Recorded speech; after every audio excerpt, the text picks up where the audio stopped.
Hello there you guys, welcome to another of my videos.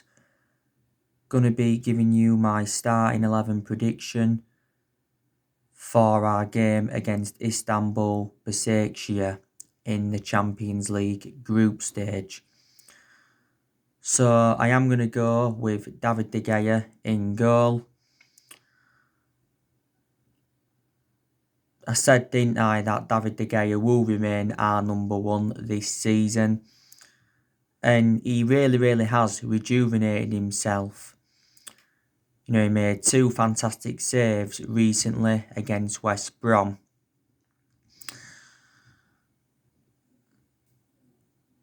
Dean Henderson, he obviously didn't. He started our game in the Champions League against Basaksehir in Turkey, and that was obviously his Champions League debut. But I don't see Dean Henderson starting this one. Now, Juan Mata, he'll keep his place at right back. Two centre-halves, I think we'll go with Axel Tuanzebe and Harry Maguire. Left back, I think we'll go with Alex Telles. Alex Telles was impressive on his Premier League debut against West Brom recently.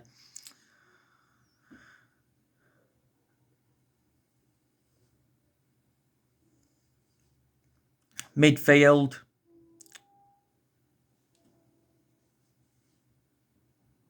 Paul Pogba and Fred. Then ahead of them, Bruno Fernandes. On the right hand side, Donny van der Beek. On the left hand side, Marcus Rashford.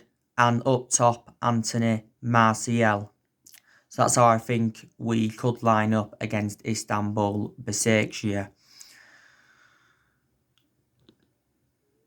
Now, we lost the first game against Istanbul Basaksehir by 2-1.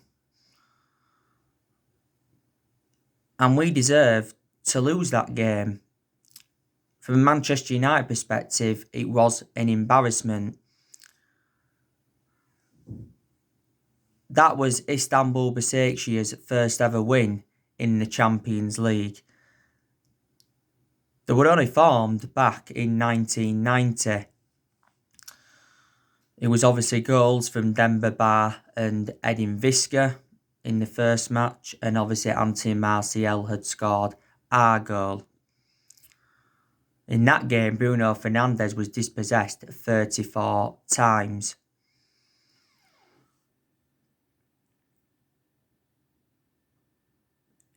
Istanbul Basaksehir's current manager is Okan Buruk. They've got quite a few former Premier League players in their team. They've obviously got Rafael da Silva.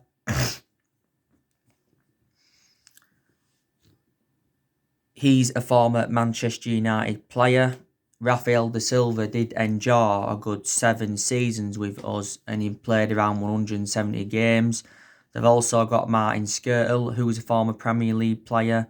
Demba Ba, former Premier League player, also to Chadley. One of their key players, though, is Edin Visca. He's enjoyed good 9 or 10 years now with Istanbul Basaksehir and played over 300 games. They have got a few players out. They've got Junior K. Carver out. They've got Enzo Crivelli out. And they've got Miguel Vieira out. I think I heard that they've got a few players out with COVID-19. If we beat Istanbul Basaksehir tomorrow, it will be our 3rd win in a row, because we've won our last 2 games in a row. You know, we're beaten West Brom by 1-0, and we're beaten Everton 3-1. Now, we was very poor against West Brom. We got lucky. Obviously, the goal came from a retaken penalty from Bruno Fernandes.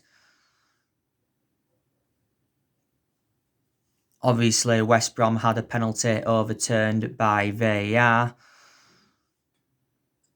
And West Brom are a very, very poor team. They're going to get relegated this season. They're winless in the Premier League. And I've got something to tell you as well. We haven't scored a home goal from open play for like 2 months.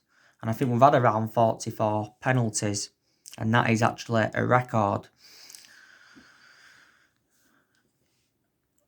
Now, after Istanbul Basaksehir, it's Southampton. Southampton's going to be a tough game because they've enjoyed a pretty good start to the season. Then after them, I think it's PSG. West Ham's coming up soon. Then Leipzig's coming up. City on the 12th. That's also going to be a difficult game. So if these performances don't improve, I don't see us winning many of these games that are upcoming.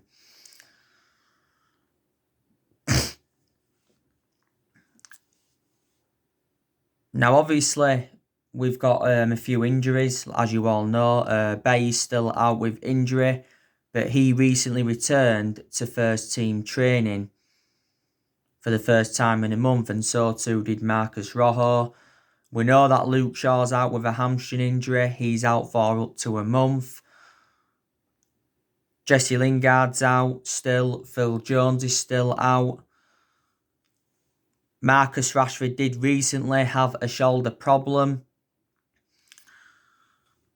but now I think he's alright. But he didn't look fully fit against West Brom, did he?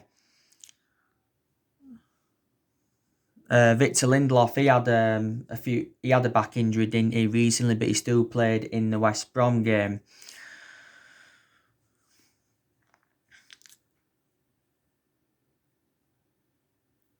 Didn't he?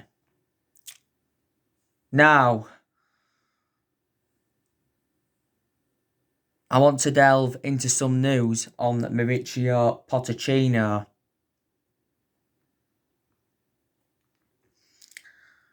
Now, Manchester United must act soon if they want Mauricio Pochettino.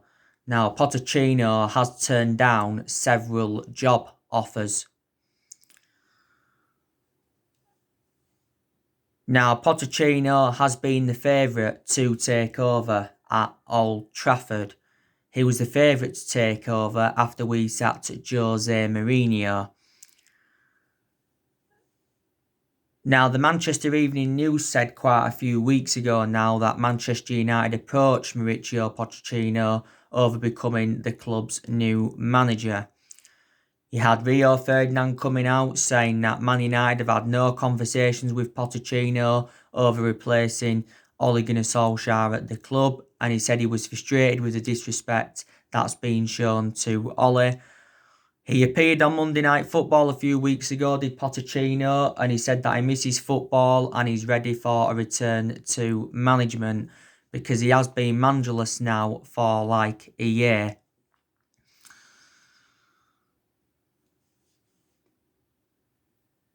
But I think Mauricio Pochettino is a better manager than Solskjaer. Is because he's well Premier League proven, he's dealt with top players, his philosophy is good. My only element of concern about him is not won anything in terms of silverware. Pochettino did endure 5.5 years with Tottenham. Analysing the vast majority of his tenure, Tottenham were competing in and out of the top 4.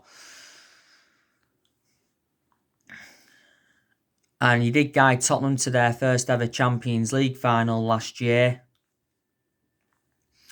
He guided them to 2 FA Cup semi-finals and guided them to the League Cup final. Tottenham, I think, made a mistake by getting rid of him. Before he was at Tottenham, he was at Southampton. He enjoyed the short tenure at Southampton, but he guided Southampton to their highest ever finish in the Premier League era. And before he was at Southampton, he was at Espanyol. So far, he's managed 3 clubs in his managerial career. He said not so long ago that he was watching Man United, Man City and Chelsea and all that. There's obviously been Massimiliano Allegri on our agenda as well, the former Juventus manager. It said a few weeks ago that Julian Nagelsmann was on our agenda. 2O Sport recently said that Roberto Mancini was on our agenda. But I think Ole Gunnar Solskjaer will end up getting sacked as Manchester United manager.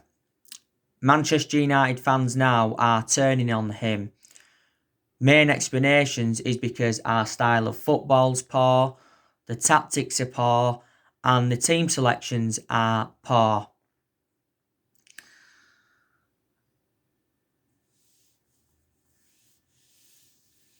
And I just think Solskjaer's way out of his depth. And Solskjaer hasn't got that proven pedigree as a manager. Manchester United is the third club in his managerial career. But before he was with us, he was at Molde. He did win a few Norwegian titles at Molde, but Molde are a big club. And at Cardiff, he was terrible. His record was disastrous. He only enjoyed a short tenure with Cardiff. The main explanation he got sacked from Cardiff is because he ended up getting Cardiff relegated. Now, I think the main explanation why Soulshare is still Manchester United manager is because he is a club legend.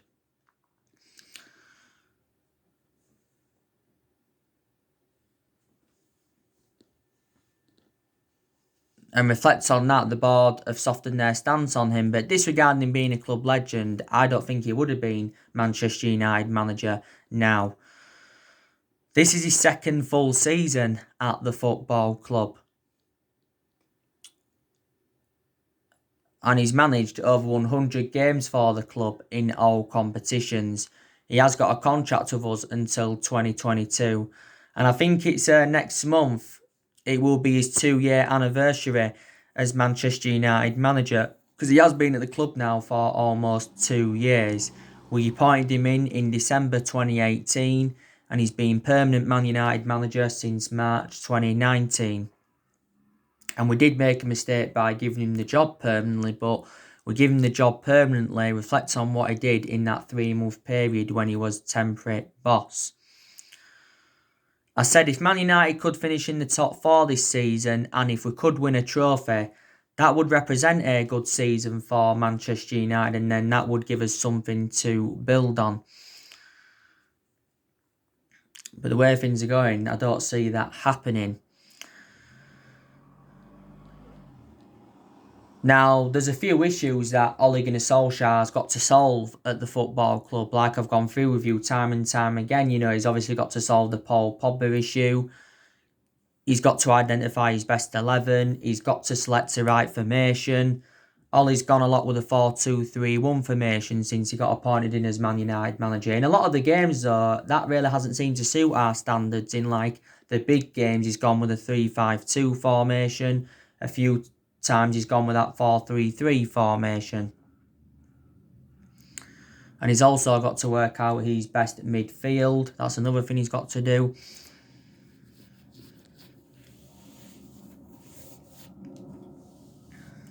So, yeah. But Ed Woodward, he came out the other week and said Manchester United remain absolutely committed to Solskjaer despite our poor start to the season.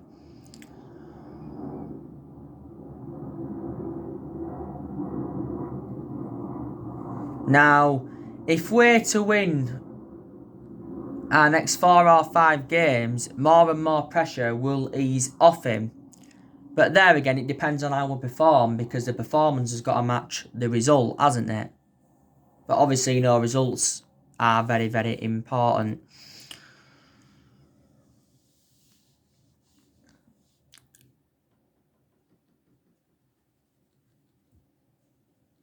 Aren't there? Now, it's good that we are making plans for next year, because next year Manchester United are looking to make more signings. I think Manchester United need a centre-half, and we also need a right winger. There's been a lot of players on our agenda. If Solskjaer is still Man United manager in the new year, then obviously he's got to try and bring the right players in. There's obviously players we're going to get rid of next year because there is still deadwood in the squad. I think in January we could be offloading Romero, Phil Jones, Fossa Mensah and Marcus Rojo. Next summer we'll get rid of a few players as well. I think Paul Pogba, he's going to be going next summer by the looks of things. I think Nemanja Matic could go because he's lost his place in the team despite him playing against West Brom. Juan Mata, he could also be sold. I think Daniel James could go because Daniel James has lost his place in the team and when he's played he has been out of form. Jesse Lingard, he's another one. I think Igalo will leave in January when his loan expires.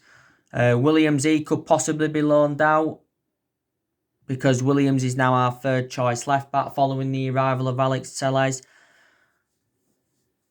Dean Henderson, he could be loaned out in January. Well, he said he wants to go out on loan in January. Dean Henderson is our second choice goalkeeper, isn't he?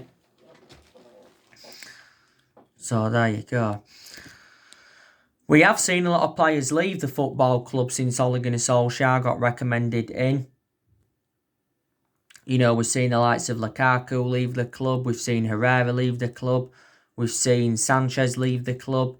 We've seen Fellaini leave the club. We've seen Darmian leave the club. We've seen Smalling leave the club. We've seen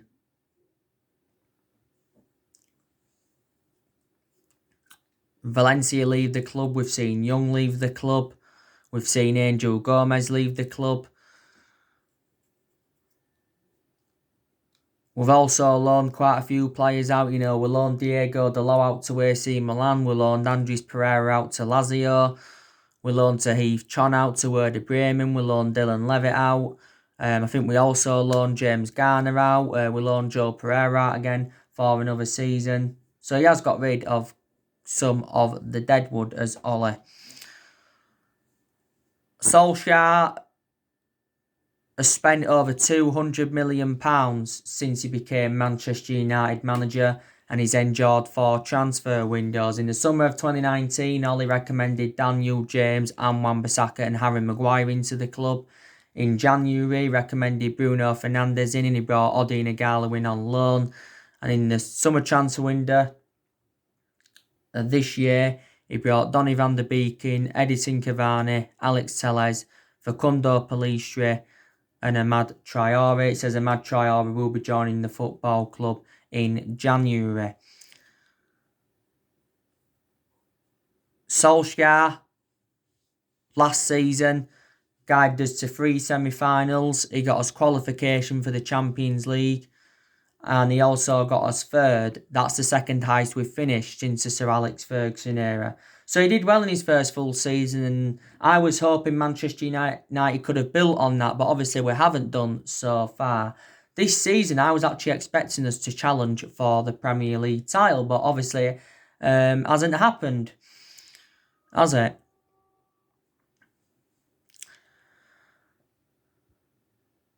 I like the way that Ole has promoted the youth as well, and Ole has showed a lot of tactical flexibility in a lot of the big games because our record against the top 6 sides has been pretty impressive since he got recommended in.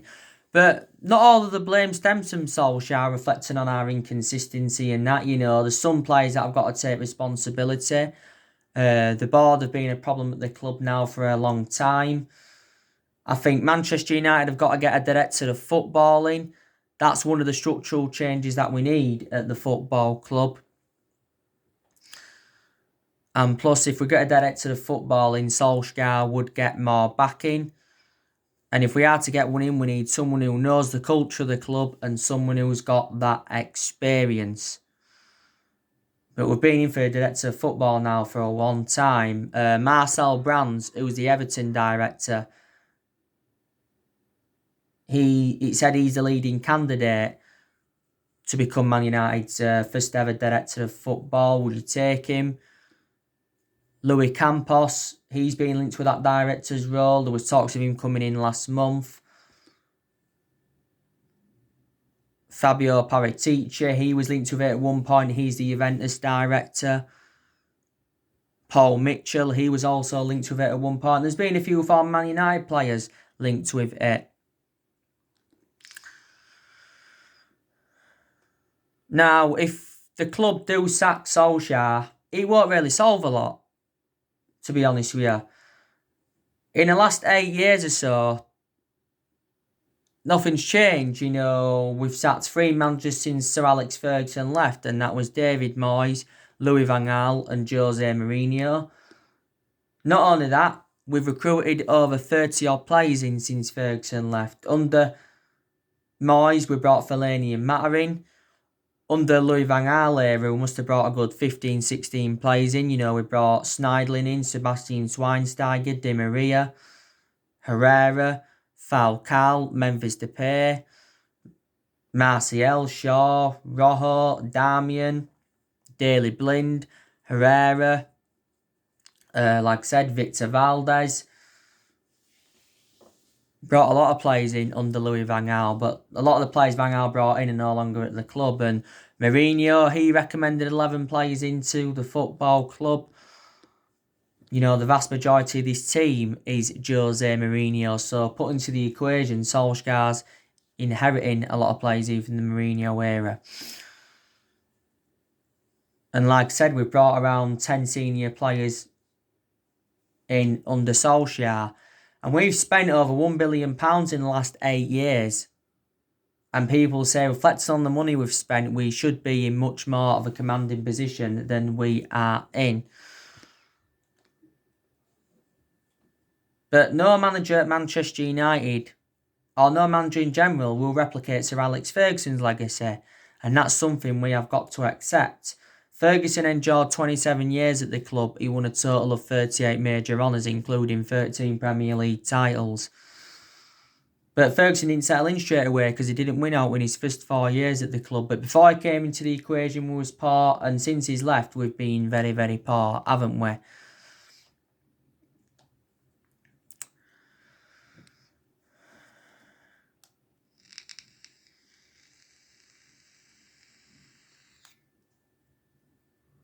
We haven't won the Premier League title for 8 years now. Now, like I've said to you, there's players at Manchester United that have impressed me in quite a few games this season. Marcus Rashford, he's really, really impressed me. He weren't so good in the West Brom game. Like I said, I don't think he was fully fit. But, Rashford scored a few goals in the league this season. He scored a hat-trick against RB Leipzig. He became the second Man United player to score a hat-trick as a substitute. Rashford also scored late on against Paris, and that was the second time he'd done that. Marcus Rashford turned 23 the other week, and he's been part of the club for several years. Now, Bruno Fernandes, he's impressed me. He's Manchester United's best player. Fernandes, again, manned the match for the game against West Brom. He obviously scored the retaken penalty. He was lucky not to give the penalty away, though. He got away with one there, Bruno Fernandes, didn't he? In the vast majority of Bruno Fernandes' games, he's been very, very consistent. There's only been the odd couple of games where he has looked off the pace. Like I mentioned earlier, that game against Istanbul Basaksehir in Turkey was his worst game in a Manchester United shirt. Fernandes has nearly been at Man United now a year. He scored quite a lot of goals for the club. The vast majority of his goals have come from the penalty spot. We paid €55 million for Bruno Fernandes from Sporting Lisbon back in January. He has got a contract with us until 2025.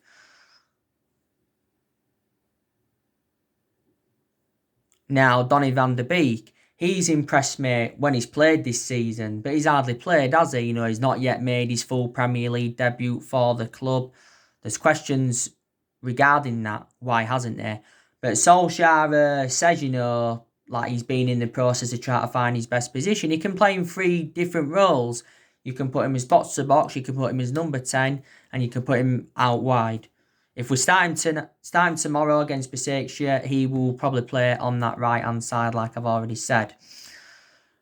Donny van de Beek did reveal during the international break that Solskjaer's told him he must be patient for his opportunities. Donny van de Beek said he would have loved to have played a lot more at Man United this season.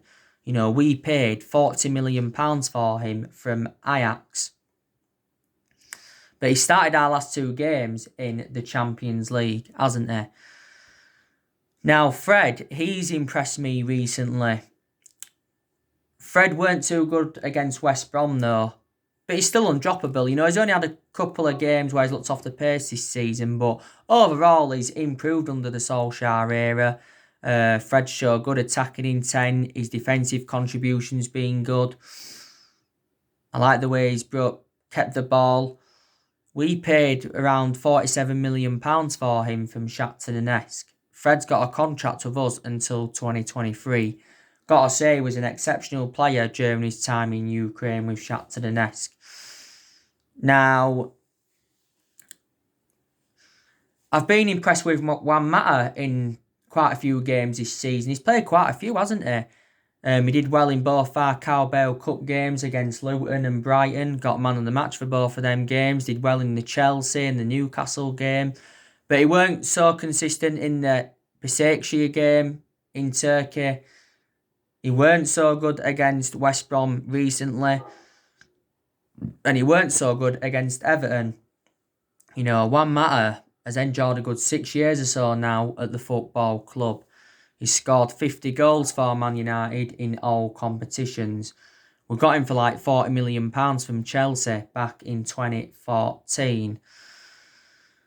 Earlier on this season, Mata rejected an £18 million a year contract offer to play in Saudi Arabia. My element of concern about Mata, he has now lost that yard of pace. He's like, what? Is he like 33, 34?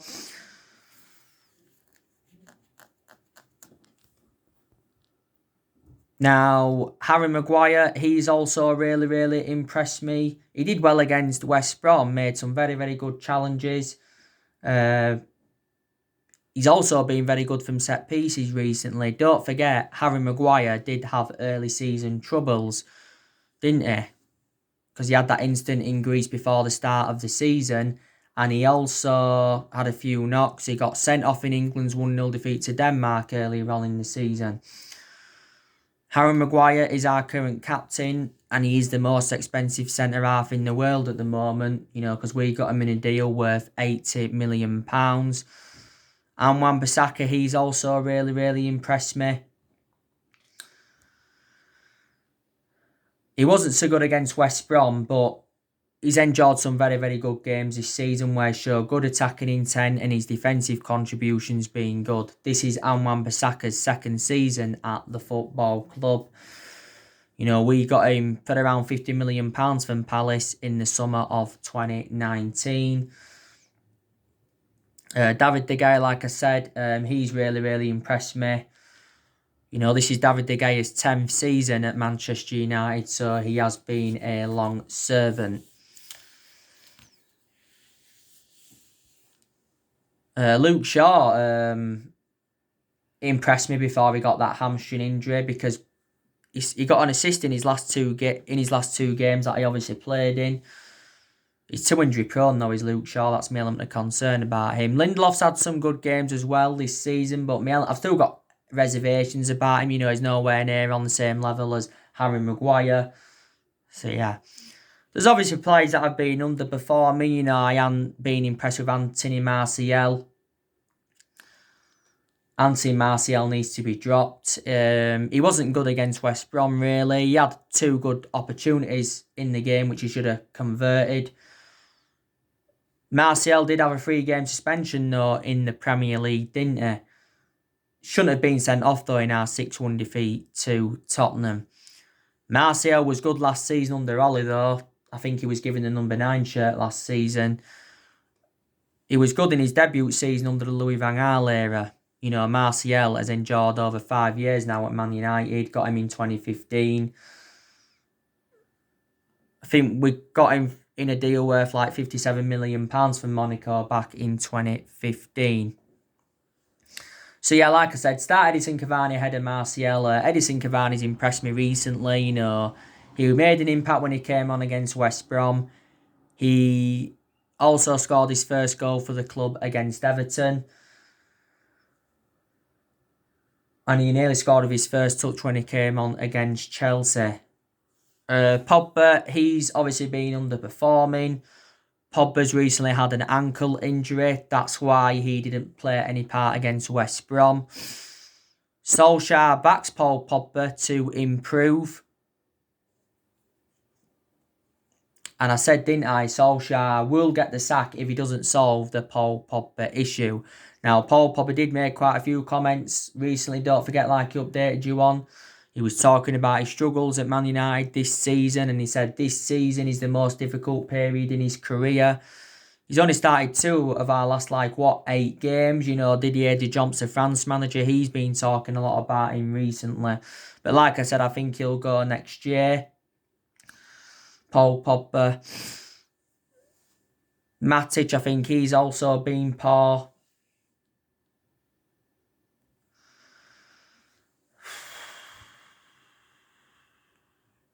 Daniel James, like I said, you know, he's been out of form as well. So there you go. So anyway, guys, that's everything to update you today. Drop your comments, likes below on the channel. If you do, consider subscribe as always, and take care. God bless. See you all again very, very soon.